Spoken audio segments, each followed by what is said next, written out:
काही फक्त त्याच्यावरती पोट चालतं अनेक लोकांचं म्हणून तुम्ही ही नाटकं चालू केली आहे. तुम्ही कन्स्ट्रक्शन होऊ का दिली? आता झाली, त्यात राहायला आलेले सामान्य नागरिक आहेत, त्यांनी घरं विकत घेतले, ते रजिस्ट्रेशन तुम्ही थांबवता कामा नये. असं सगळा विषय मांडून आपण त्यात सुरुवात केली आणि मला सांगायला अभिमान वाटतो या रजिस्ट्रेशनचा पहिला टप्पा सुरू झाला. त्यामध्ये अनेकांचे रजिस्ट्रेशन सुरू झाले आणि नागरिकांना न्याय मिळाला. त्या ठिकाणी ग्रामस्थांचंही कल्याण झालं आणि रहिवासी जे या ठिकाणी राहायला आले होते त्यांनाही याच्यामध्ये न्याय मिळाला.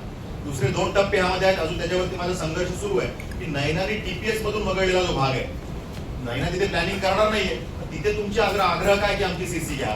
त्यामुळे त्या भागामध्ये सुद्धा रजिस्ट्रेशन सुरू व्हावे. हा दुसरा टप्पा आपण त्या ठिकाणी मागे लागतोय. तिसरा विषय यामध्ये आपण जो बघितला की ज्याच्यामध्ये खरं तर या अधिवेशनामध्ये आपल्याला खूप यश मिळालं त्या माध्यमातून म्हणू शकतो की गोरगरीब जनतेने सिडकोच्या माध्यमातून लॉटरीमध्ये लागलेली घरं ही त्या ठिकाणी घेतली. 1.5 लाख लोक सुरुवातीला आली होती. जेव्हा लॉटरी त्या ठिकाणी पसंती त्यांनी दाखवली, लॉटरीच्या मध्ये किंमत जेव्हा सिडकोने जाहीर केली, ती किंमत एवढी फुगवलेली होती आणि त्यामुळे त्या ठिकाणी सगळे लोक विड्रॉ झाले, बॅकआउट झाले. ते फक्त 19,000 लोक शिल्लक राहिले. त्यात पैसे भरायची वेळ आली तेव्हा 10,000 लोकांनी पैसे भरले. जर का एवढ्या मोठ्या प्रमाणावर ही तुमची योजना नॉन पॉप्युलर अनपॉप्युलर होते, त्याचं कारण काय? सिडकोने आत्मचिंतन करायला नको का? हा प्रश्न मी त्यांना विचारला. आजच्या अधिवेशनात हा विषय मांडला होता. त्यानंतर सातत्याने 3-4 महिन्याचा पाठपुरावा केला. ज्या ज्या प्लॅटफॉर्मवरती या बैठका घेता येतील त्या घेतल्या आणि त्याच्यानंतर उपमुख्यमंत्री महोदयांबरोबर याची एक विशेष बैठक होणं गरजेचं होतं की ज्या बैठकीमध्ये त्या सिडकोच्या अधिकाऱ्यांच्या चुका आपल्याला पितळत्याचं उघडं करायचं होतं. पण दुर्दैवानं त्यावेळी 5 वेळा बैठका लागल्या आणि ते पोस्टपोन झाल्या. मग हिवाळी अधिवेशनाची वेळ आली. आता ह्याच विषय मार्गी लावावा ही भावना माझ्या मनात होती.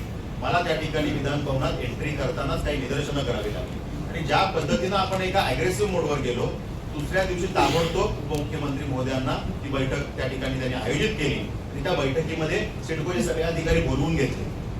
सगळे अधिकारी नागपूरला नव्हते, पण त्यांना तात्काळ कॉल केला आणि त्यांना त्या ठिकाणी बोलवून घेतलं. त्या बैठकीमध्ये साधारणतः चित्र असं होतं की 15-20 मिनिटांमध्ये अधिवेशन करायच्या बैठका संपतात, तशीच बैठक गुंडाळावी या मोडमध्ये अनेक मंडळी सिडकोची आली होती. पण त्या ठिकाणी ती बैठक 1.25 तास चालली आणि त्यामध्ये सिडकोच्या प्रत्येक विषयावरती आपण जे काही प्रेझेंट केलं त्यामध्ये सिडकोच्या अधिकाऱ्यांकडे पण उत्तर नव्हतं. म्हणजे उदाहरणार्थ सांगायचं झालं तर सिडकोच्या अधिकाऱ्यांनी सांगितलं की नाही, आपण घराच्या किमती एकदम योग्य ठेवल्या आहेत, त्या भागामध्ये जागांच्या किमतीच एवढ्या आहेत आणि त्यामुळे आपण तिथे काही योग्य रेट आहे ते कमी करण्याची आवश्यकता नाही. मी त्यांना विचारलं उपमुख्यमंत्री महोदयांसमोर की तुम्ही या घरांच्या किमती लावताना जागेची जी किंमत आहे ती घरांवरती लोड करणार नाही असं तुम्ही तुमच्या बोर्ड रिझोल्युशन मध्ये 2015 ला म्हटलंय. मुख्यमंत्री महोदयांनी निर्देश दिले, त्या किमती तुम्ही का लावल्या? त्यांच्याकडे उत्तर नव्हतं. त्यांनी कागद चाळली म्हणत की साहेब 25% फक्त लावले. म्हणजे 1 रुपया लावायचा नाही हे तुम्ही लिहिलंय, तुम्ही का त्यात लावल्या? ह्या ईडब्ल्यूएस घरांसाठी तुम्हाला वेगळी प्रोव्हिजन आहे. ही काही जनरल घरं नाहीये, तुम्हाला गरिबांची घरं आहेत आणि प्रधानमंत्री आवास योजना आहे, प्रधानमंत्र्यांची कमिटमेंट आहे लोकांना, त्यामुळे तुम्ही घरं करताय. ह्याच्यामध्ये तुम्ही किमती घेता कामा नये. त्यात त्यांना तो मुद्दा जरा गडबडले.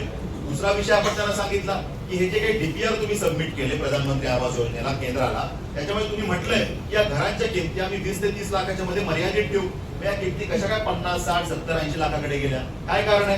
आणि त्यात तुम्ही असं लिहिलंय की जर का याच्यामध्ये किमती वाढल्या तर तो भूर्दंड सिडको सहन करेल. जर का तुम्ही असं स्वतः लिहिता आणि मग तुम्ही ओव्हररूल का करता? ह्या किमती तुम्ही त्या अनुषंगाने मर्यादित केल्या पाहिजे.